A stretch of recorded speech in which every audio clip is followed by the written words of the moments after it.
Trois aliments tropicaux qui peuvent vous aider à baisser la glycémie, à baisser votre taux de sucre si vous avez un diabète ou un prédiabète. Donc restez bien jusqu'à la fin parce que je vais vous partager ces trois aliments et je vais vous donner un bonus, d'accord?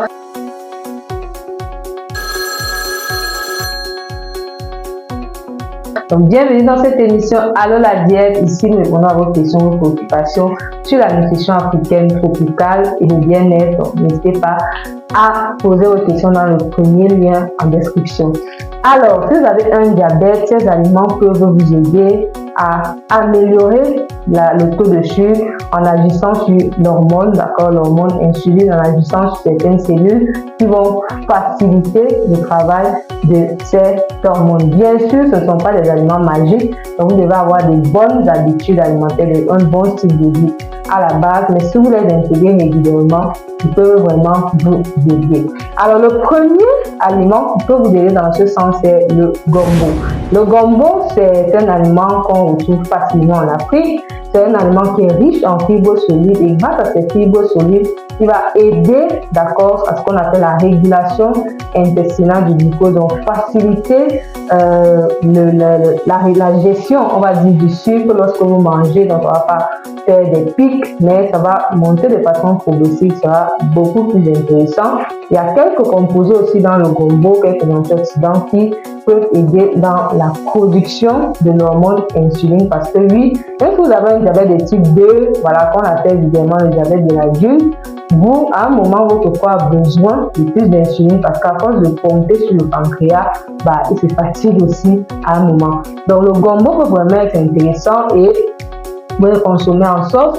Vous pouvez faire bouillir le gombo et recueillir légèrement, bien sûr, et recueillir l'eau et boire généralement au matin. Ça peut aussi vous aider. Si vous êtes dans une région où on mange le gombo cru, il y a des régions en Afrique où on consomme le gombo cru, un peu comme en salade, ou alors on ne le fait pas vraiment cuire, c'est encore plus intéressant. Donc, ne vous privez vraiment pas de cet excellent aliment.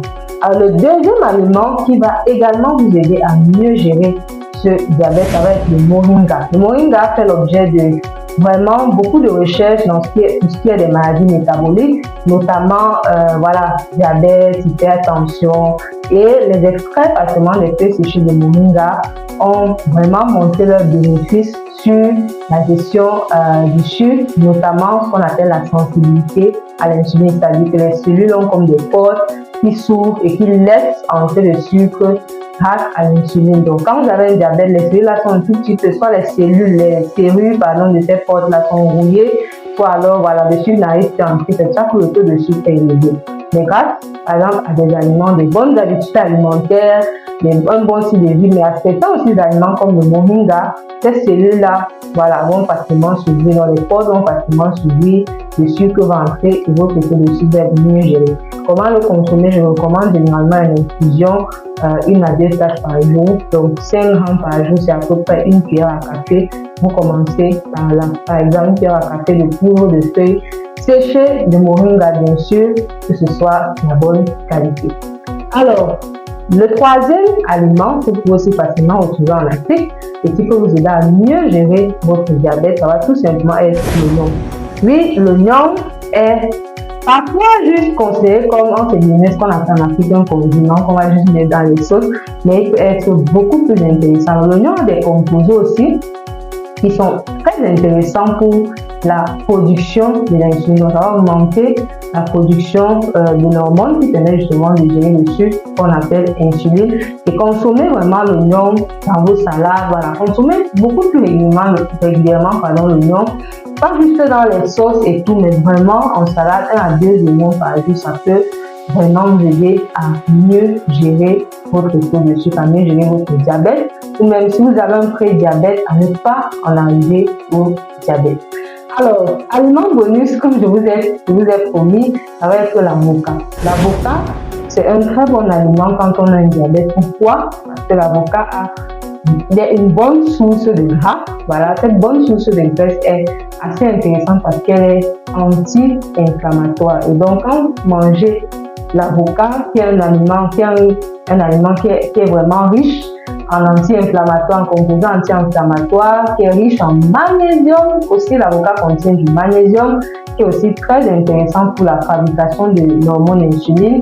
L'avocat contient aussi des fibres, l'avocat contient, bref, vous l'aurez compris, l'avocat c'est vraiment une grande source de richesse lorsqu'on a déjà les maladies chroniques en général, mais surtout, même lorsqu'on a un diabète de type 2. Donc l'avocat, bien sûr, nature, pas la purée d'avocat, mais l'avocat nature, consommer vraiment plus.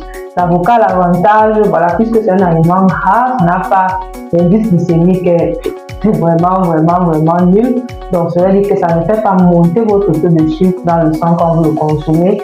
Et c'est plutôt très intéressant quand on a un diabète. Donc, consommez beaucoup plus régulièrement l'avocat et voilà, ça va vraiment vous aider. Alors, autre aliment bonus, c'est aussi l'ail, d'accord? L'ail, un peu comme le nom, puisque c'est la même famille, a également un composé qui va améliorer la production d'insuline et qui pourra vous aider si vous avez un diabète. Alors, il y a plein d'autres aliments. Dites-moi en commentaire déjà quels sont les aliments que vous allez commencer à consommer, quels sont ceux que vous connaissez, et si vous avez besoin d'une autre vidéo où je reviens encore sur ces éléments, n'hésitez pas. Mais il y a une classe spéciale, une vidéo spéciale sur que manger en cas de diabète, comment manger pour gérer votre taux de sucre, vous allez retrouver en description. Donc si vous voyez cette vidéo, ce lien-là, cliquez, c'est gratuit, vous allez voir que manger en cas de diabète. Donc, je vous retrouve très bientôt pour une autre émission. Allô, la diète.